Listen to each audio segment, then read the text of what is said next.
हाय friend, finally elimination chamber खत्म हो चुका है। आपको बता दूं मैं, women's elimination chamber match, undisputed tag team championship match और ग्रेसन वॉलर का जो टॉक शो हुआ था वो मैं पहले वाली वीडियो में कवर कर चुका हूं। इस वीडियो में हम मेन इवेंट और men's elimination chamber match cover करने वाले हैं। उम्मीद है वीडियो आप सभी को पसंद आएगी, तो लाइक करे बिना बिल्कुल ही मत जाइएगा और चैनल पर नहीं हो तो चैनल को सब्सक्राइब करना बिल्कुल ही मत भूलिएगा। अब टाइम था मेंस एलिमिनेशन चैम्बर मैच का। एले नाइट और ड्रू मैकिंटायर मैच शुरू करते हैं। दोनों के बीच तगड़ा एक्शन देखने को मिला। एले नाइट ने ड्रू मैकिंटायर का सर पॉड के गिलास पे भाई साहब कई बार मारा। अब केविन ओवेंस पॉड में से बाहर आते हैं, उन्होंने भी आते ही ड्रू मैकिंटायर को टारगेट करा। एक टाइम आया जब एले नाइट और केविन ओवेंस ने मिलकर ड्रू मैकिंटायर में मार दी। अब बॉबी लैशली पॉड में से बाहर आते हैं। बॉबी लैशली ने आके जबरदस्त पावर दिखाई। अब रैंडी ऑर्टन पॉड में से बाहर आते हैं। कमाल का एक्शन दिखा इन सभी सुपरस्टार के बीच में। अब लोगन पॉल का पॉड खुला और भाई साहब केविन ओवेंस ने पहले ही जाके पॉड में ही लोगन पॉल को कूट डाला। बुरी तरह से केविन ओवेंस ने लोगन पॉल में मार दी। अब लोगन पॉल भी पलटवार करते हैं। दोनों के बीच कुछ ज़्यादा ही पर्सनल हो गया। बॉबी लैशली अब केविन ओवेंस और लोगन पॉल दोनों को स्पीयर देते हैं और पॉड फोड़ देते हैं। ड्रू मैकिंटायर अब बॉबी लैशली को क्लेमोर देते हैं और एलिमिनेट कर देते हैं। अब एले नाइट ड्रू मैकिंटायर पर भारी पड़ रहे होते हैं, तभी एजे स्टाइल चेयर लेके घुसते हैं और एले नाइट को चेयर से फोड़ डालते हैं। चेयर पे एले नाइट को स्टाइल क्लैश भी देते हैं। अब ड्रू मैकिंटायर बड़े आराम से एले नाइट को पिन करते हैं और उन्हें एलिमिनेट कर देते हैं। कमाल का एक्शन दिख रहा था इन सभी के बीच में। केविन ओवेंस ने जबरदस्त तरीके से सबको टारगेट करा। काफ़ी बवाल केविन ओवेंस काटे पड़े थे, बट रैंडी ऑर्टन आरकेओ देके उन्हें बाहर कर देते हैं। अब रिंग में रैंडी ऑर्टन ड्रू मैकिंटायर आमने सामने आते हैं और भिड़ जाते हैं। अब लोगन पॉल ब्रास नकल निकालते हैं और शोबाजी कर रहे होते हैं, तभी Randy Orton out of nowhere आते हैं, आरकेओ देते हैं और पिन करके लोगन पॉल को बाहर कर देते हैं। अब ड्रू मैकिंटायर और रैंडी ऑर्टन आमने सामने थे। रैंडी ऑर्टन दिखाते हैं कि वो दर्द में है। ड्रू मैकिंटायर बड़े खुश हो रहे होते हैं, तभी Randy Orton RKO Drew McIntyre को देते हैं और भाई साहब लोगन पॉल आता है, ब्रास नकल से रैंडी ऑर्टन को पंच जड़ देता है और ड्रू मैकिंटायर पिन करके मैच जीत लेते हैं। ड्रू मैकिंटायर जा रहे हैं सेथ रॉलिंस के खिलाफ रेसलमेनिया 40 में और ये काफ़ी प्रेडिक्टेबल विनर थे ड्रू मैकिंटायर, इसमें कोई शक नहीं है।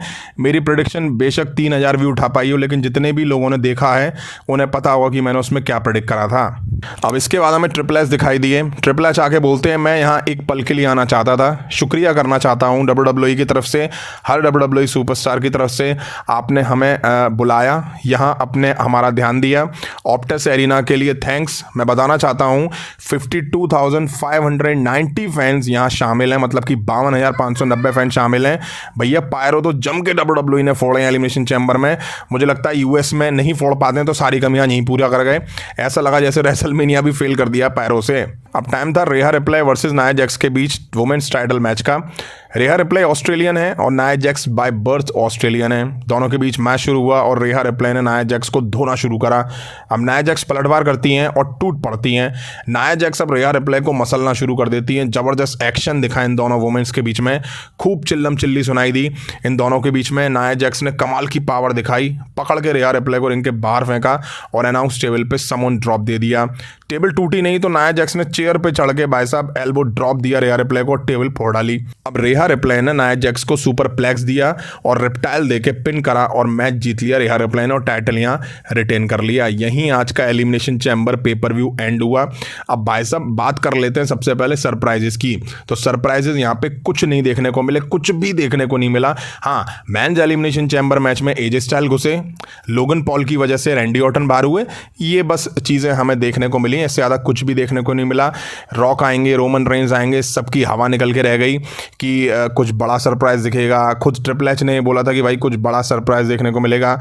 अब भाई साहब ये बताऊं, आप ग्लोबल जा रहे हो, आप इंटरनेशनल जाके एक बड़ा पेपर व्यू कर रहे हो और इतने बड़े पेपर व्यू में आप 4 मैचेस के साथ उतर रहे हो, एक टॉक शो के साथ उतर रहे हो। टॉक शो में भी कोई सरप्राइज नहीं, 4 मैचेस में भी कोई सरप्राइज नहीं और चारों मैच के जो विनर थे ना भाई साहब प्रेडिक्टेबल थे। स्पेशली मैं बात करूं मेंस और वुमेन्स एलिमिनेशन चैम्बर मैच की, तो आपने महीनों पहले से हिंट देना शुरू कर देती कि भाई बेकी लिंच जीतेंगी और ड्रू मैकिंटायर जीतेंगे। अच्छा होता कि ये मैच के विनर प्रेडिक्टेबल नहीं होते।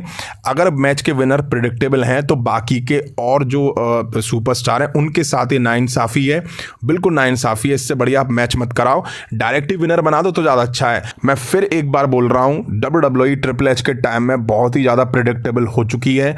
आप हर चीज़ का पता कर सकते हैं, कब क्या होने वाला है, कब क्या नहीं होने वाला है, किसका रिटर्न होगा, किसका रिटर्न नहीं होगा।